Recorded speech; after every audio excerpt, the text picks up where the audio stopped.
Hi అండి, అందరూ ఎలా ఉన్నారు? సో ఈరోజు బెంగళూరు అయితే సెకండ్ డే వెళ్ళామండి. లాల్బాగ్ గార్డెన్ అలానే బుల్ టెంపుల్కి వెళ్ళాము. వీడియోలోకి వెళ్ళే ముందు నాకు చాలామంది కాల్స్ చేశారు, అలానే నాకు కామెంట్ బాక్స్లో కామెంట్ చేశారు. సో మీరు స్పెషల్ ఆంధ్ర రుచులు అన్నారు కదా, సో ఆంధ్ర రుచులు చేయకుండా అదే వంటలు చేయకుండా ఇలాగా మీ ట్రావెలింగ్ చూడాలంటే సో గైస్ ఎప్పుడు కుకింగే కాకుండా ఇలాగా రీఫ్రెష్ కోసం సో అప్పుడప్పుడు బయటకు వెళ్ళేది మీకు షేర్ చేస్తున్నాను ఫ్రెండ్స్. అంతే తప్ప ఇదే వీడియో చూడాలని ఏం లేదు. సో రాబోయే వీడియోస్లోని కుకింగ్ వస్తాయి. సో మేమైతే లాల్బాగ్ గార్డెన్కి వెళ్ళామండి. సో లాల్బాగ్ గార్డెన్లోని సో ఈ సమ్మర్లోని చాలా తక్కువ ఫ్లవర్స్ ఉంటాయటండి.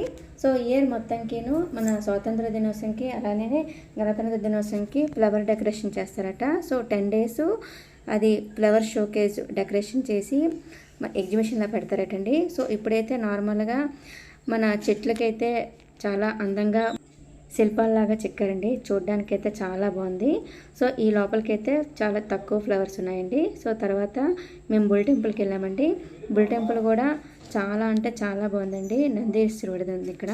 సో అంతకంటే ముందు గణపతి వినాయకుడు ఉన్నాడు. గణపతిని దర్శించుకోవాలని చెప్పేసి గణపతి దగ్గరికి వెళ్ళాం. సో మేము వెళ్ళిన టైంకి అయితే క్లోజ్ చేసింది. సో లోపలికి మీకోసం అని చెప్పి వీడియో తీశానండి. చాలా పర్ఫెక్ట్గా వచ్చింది. సో మన గణపతిని దర్శించుకున్న తర్వాత లోపలికి వెళ్తున్నామండి. సో అవుట్ సైడ్ బయట మెట్లెక్కుతున్నప్పుడు అటు ఇటు సేమ్ మనుషుల్లాగే శిల్పాలు చెక్కారండి. చాలా బాగున్నాయి. సేమ్ న్యాచురల్ మనుషుల్లాగే ఉన్నారండి. సో ఇక్కడ మేము ఈ నందీశ్వరుని చూసాక మాకు ఒక స్టోరీ గుర్తొచ్చిందండి. బట్ అంటే అది స్టోరీ అయితే అది కాదు. సో మేము ఆ నందీశ్వరుని చూసాక కలియుగం వచ్చేసరికి రంకెలు వేసుకొని వెళ్తారు కదా, అప్పుడు కలియుగం అయిపోతుంది అనుకున్నాం. కానీ అది కాదండి స్టోరీ. సో ఇక్కడ పంతులు గారు హిందీలో చెప్పారు. మాకు అసలు ఏం అర్థం కాలేదు. మీకేమైనా అర్థమైతే నాకు కామెంట్ బాక్స్లో కామెంట్ చేయండి. లాస్ట్ ఒక ముక్క మాత్రం అర్థమైంది. ఇక్కడ మన నందీశ్వరుడికి సీతాఫలం ఫ్రూట్ ఉంటుంది కదండి, అది పెట్టి మనం ఏదైనా కోరుకుంటే అది నెరవేరుతుందనేసి మాకు లాస్ట్లో అర్థమైందండి.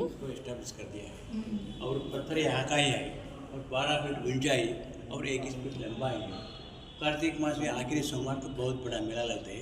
उस मेले को मूंगफली का मेला कहते हैं, ग्राउंडनट सीड्स बोल के, क्योंकि इस भाग में वो बहुत फसल आ जाता है। उसके बाद तो उसके नाम से एक बार का अकाल पड़ गया, लोग पानी तरसने लगे। बाद में वैसा आकर हमारा नंदी का प्रकोप है बोल के मांग कर उन्होंने अपने क्या दिए। हम हर साल कार्तिक सोमवार को हम बड़ा मेला होते थे। इस मेले को मूंगफली का मेला कहते हैं। हमारा पूरा जीवन अच्छे होने ಸೀಟ್ ಇರ್ತದೆ. ಹಾಂ, ಇತ್ತೀಚೆಗೆ ಒಂದು 15 ಸೀಟ್ ಇರ್ತದೆ. ಹಾಂ, ಎಲ್ಲಿಲ್ಲ ಅಲ್ಲಿ ಹಿಂಗಾನೆ ಇದ್ದಿಲ್ಲ ಮೊದಲೇ ಮಾಡಿ ಅದನ್ನ ಯಾರೋ ತಂದಿಟ್ರು ಆ ಕಡೆಯಿಂದ.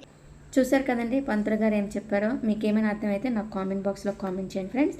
అలాగే దర్శనం చేసుకుని వచ్చిన తర్వాత మనకి శివుడు కనిపిస్తారు. చిన్న బుల్ టెంపుల్ దర్శనం కూడా అయిపోయిందండి. ఇప్పుడు మైసూర్ వెళ్తున్నాము, స్టార్ట్ అవుతున్నాం. సో నెక్స్ట్ వీడియోలోని మైసూర్ లుక్తోని మీ ముందుకు వస్తారండి. సో ఈ వీడియో కానీ మీకు నచ్చగలిగితే లైక్ చేయండి, షేర్ చేయండి, సబ్స్క్రైబ్ చేసుకోండి.